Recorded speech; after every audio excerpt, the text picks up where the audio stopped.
ಎಲ್ಲಿಗೆ? ಒಂದ್ ಕಡೆ ತಮಿಳ್ನಾಡಿಗೆ ಹೊರಗಡೆ ಹೋಗೋಣ. ಇವ್ರು ಏರ್ ಫೈರ್ ಮಾಡ್ತೀವಲ್ಲ ನಾವೆಲ್ಲ ಹೋಗಿ, ಅವರು KSRP ಏನು ಅಂದ್ರೆ ತಿಂಗಳಿಗೊಂದ್ಸಲ ಬರ್ತಾರೆ. ಅವ್ರು ಶಿಫ್ಟ್ ಆಯ್ತಾ ಇರ್ತಾರೆ. ಇವರೆಲ್ಲ ಹೇಳಿದಾರೆ ರೀ, ನೆನ್ನೆ ತಾನೇ ಸುತ್ತಿದೀವಿ, ಕಾಡೆಲ್ಲ ಸುತ್ತಿದೀವಿ, ಎಲ್ಲಿದ್ದಾನೆ ವೀರ. ಅಷ್ಟೊತ್ತಿಗೆ STF ಬಂದಿತ್ತಾ? ಇನ್ನೂ ಬಂದಿಲ್ಲ, ಇನ್ನೂ ಕತೆ ನಡೆದೇ ಇಲ್ಲ.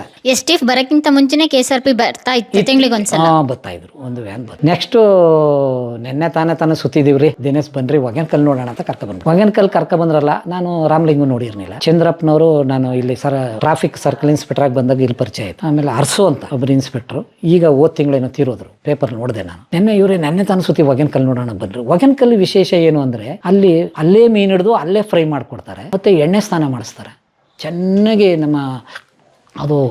ಅದು ಹೊಗೇನಕಲ್ ನಮ್ಮ ಕರ್ನಾಟಕ ಸೇರಿದ್ದೆ, ಆದರೆ ಇನ್ನೂ ತಗೊಳಕ್ಕಾಗಿಲ್ಲ ನಮ್ಮ ಕರ್ನಾಟಕದವರು. ಇವ್ರು ಹೋಗಿ ಹೊಟ್ಟೋಗಿದ್ದಾರೆ, ಸ್ನಾನ ಮಾಡ್ಕೊಂಡು ಏನೋ ಅವರು ಏನು ಬೇಕೋ ಏನೇನೋ ಮಾಡ್ಕೊಂಡು ಬರ್ತಾ ಇರುವಾಗ ಏನು ಮಾಡಿದ್ದಾನೆ. ನೀವು ದಿನೇಶ್ ಸರ್ ಜೊತೆ ಹೋಗಿಲ್ಲ? ದಿನೇಶ್ ಅವತ್ತು ನನ್ನ ಬೇಡ ಅಂದ್ಬಿಟ್ರು. ಗೋಪಿನಾಥಕ್ಕೆ ಬಂದ್ರೆ ಅವ್ರು ನನ್ನ ಜೊತೆ, ನನ್ನ ಅದೃಷ್ಟಕ್ಕೆ ಅವರು ಬೇಡ ಮಲ್ಶೆಟ್ಟಿ ಅಂದ್ಬಿಟ್ಟು. ನಿಮ್ದು ಅದೃಷ್ಟ ಅವತ್ತು? ನನ್ಗೆ ಅದೃಷ್ಟ ಇತ್ತು, ನಮ್ಮ ಮನೆ ದೇವ್ರು ಕಾಪಾಡ್ತು. ಒಂದು ಮೆನ್ ಬಪ್ಪ ಅಂದ್ರು, ಮೆನ್ ಕರ್ಕೊಂಡ್ರು, ಕುಣಿಸ್ಕೊಂಡ್ರು. ಅವನು ಸರಾಗಿರ ಎಲ್ಲ ಹಾಕೊಂಡ, ಒಂದು ತಕ್ಕೊಂಡ, ಹೊರಟೋದ್ರು. ಹೊರಟೋಗಿ ಇವ್ರು ಹೊರಟೋಗಿ ಏನು ಅಂದ್ರೆ ಅವನ ಹೆಸರು, ನಮ್ಗೆ ನಮ್ಮ ಶ್ರೀನಿವಾಸ ಸಾಹೇಬ್ರು ಪಿರಿಯಡ್ಲಿ ಸಿಕ್ಕದ ಅವನ ಹೆಸರು ಉರುಳಿ ಅಂತ. ನನಗೆ ಯಾಕೆ ಇವೆಲ್ಲ ನೆನಪತ್ತದೆ ಅಂದ್ರೆ, ನೆನ್ನೆ ಊಟ ಮಾಡ್ದು ಬೆಳಿಗ್ಗೆ ಊಟ ಮಾಡದೆ ಮರ್ತು ಬಿಡ್ತೀವಿ ನಾವು. ಈ 35 ವರ್ಷ ಕತೆ ಹೆಂಗೆ ಅಂದ್ರೆ ಅಲ್ಲಿಗೆ ಅಷ್ಟು ಭಯಂಕರ. ಈಗಲೂ ಮನೆ ಕಂಡು ಯೋಚನೆ ಮಾಡಿ ನಾ ಬದುಕಿದ್ದೀನಲ್ಲ. ಇವರು ಹೊರಟೋಗಿದ್ದಾರೆ.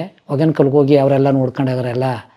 ಅದು ಹೊಗೇನಕಲ್ ಭಾಳ ಚೆನ್ನಾಗಿ MGR ಶೂಟಿಂಗ್ಲಿ ನೋಡಿದ ಜಾಗವಂತೆ. ಮುಖ್ಯಮಂತ್ರಿ ಆದ್ರೆ ಡೆವಲಪ್ ಮಾಡಿದ್ದಾರೆ ಹೊಗೇನಕಲ್. ನಮ್ಮ ಕರ್ನಾಟಕ ಏನೂ ಮಾಡಿಲ್ಲ, ಈಗ ರೋಡ್ ಮಾಡಿದ್ದಾರೆ, ಇನ್ನೇನು ಮಾಡಿಲ್ಲ. ಈಚೆಗೆ ರೋಡ್ ಮಾಡಿ, ಅದಕ್ಕೆ ಮೊದಲು ಏನೂ ಮಾಡಿರಲಿಲ್ಲ, ಕಾರ್ಡ್ ರೋಡೆ ಹೋಗಿದ್ದಾರೆ. ಇವನು ಉರುಳಿ ಏನವನು ಹತ್ತಿಂದ ಬಂದಾನ, ಸೈಕಲ್ ಬಂದ.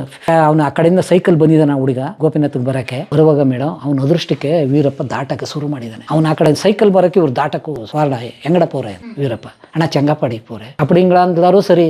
ಇದರು ಜೀಪ್ ಗಿಪ್ ಒಂದಿರ್ಕದ ಅಂದನ. ಆಮಣ್ಣ ಅಂದ್ಬಿಟ್ಟು ದಿನೇಶ್ ಒಂದಿರ್ಕರಂಗಳ ಆಮಣ್ಣ ಅಂದ್ ವಾಡ ಅಂತ ಕರ್ಕೊಂಡೋಗಿ ಹಿಂದ್ಗಡೆ ಕುಂಡಿಸ್ಕೊಂಡು. ಈಗಲೂ ಆ ಕಲ್ಲು ವೀರಪ್ಪ ಹೊಡೆದಿರೋ ಕಲ್ಲನ್ನ ನಮ್ಮ ಶ್ರೀನಿವಾಸ ಸಾಹೇಬರು ಪುಟಬೋದಿ ಅಂತ ಜಿಲ್ಲಾ ಪಂಚಾಯತ್ ಅಧ್ಯಕ್ಷರಾಗಿದ್ದರು.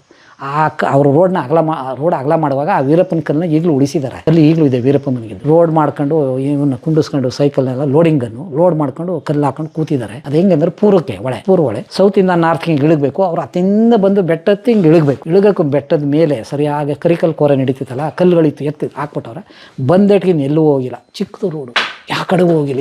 ಇದೇ ಹೊಳೆ ಏನು ಮಾಡಿದ್ದಾರೆ, ಕುಣ್ತ್ ಬತ್ತಲ್ಲ ಬಡ್ ನೋಡ್ದಿದ್ದಾರೆ. ವೀರಪ್ಪ ಆಗ ಬನೀನು, ಅವ್ನು ಬನೀನೆಲ್ಲ ಸಿಕ್ತು. ಅದನ್ನೇ ಮುಂದಕ್ಕೆ ಹೇಳ್ತೀನಿ. ಹೊಡೆದಾಗ ಏನು ಮಾಡಿದ್ದಾನೆ, ವೀರಪ್ಪ ಮಲಿಕ ಹೊಡೆದ್ನಲ್ಲ ಏನಾದರೂ ಅಂತ ಹಿಂಗೆ ಅಂದಿದ್ರು. ಈ ಕಾನ್ಸ್ಟೇಬಲ್ ಹೊಡೆದಿದ್ದಾನೆ ಏಟು ಹೋಗಿರಾಮ ಒಳಗೆ, ಜೀಪ್ ಒಳಗೆ ಹೊಡೆದಾಗ ಕಲ್ಲು ಚೂರು ವೀರಪ್ಪನ ಮೈಗೆಲ್ಲ ಚುಚ್ಚಿಬಿಟ್ಟದೆ. ಇಲ್ಲ ಅಂದರೆ ಎಲ್ಲವ್ರನ್ನೂ ಸಾಯಿಸ್ಬಿಟ್ಟು ಒಳಗೆ ಬಿಸಾಕಬೇಕು ಅಂತ ಸ್ಟಾರ್ಟ್ ಮಾಡ್ಕೊಂಡಿದ್ದಾರೆ. ಎಲ್ಲ ಜೀಪ್ ಸಮೇತ ತಳ್ಳಿಬಿಡ್ಬೇಕು. ಯಾಕಂದರೆ ಆ ಉರುಳಿ ಹೇಳ್ದ ಕತೆ.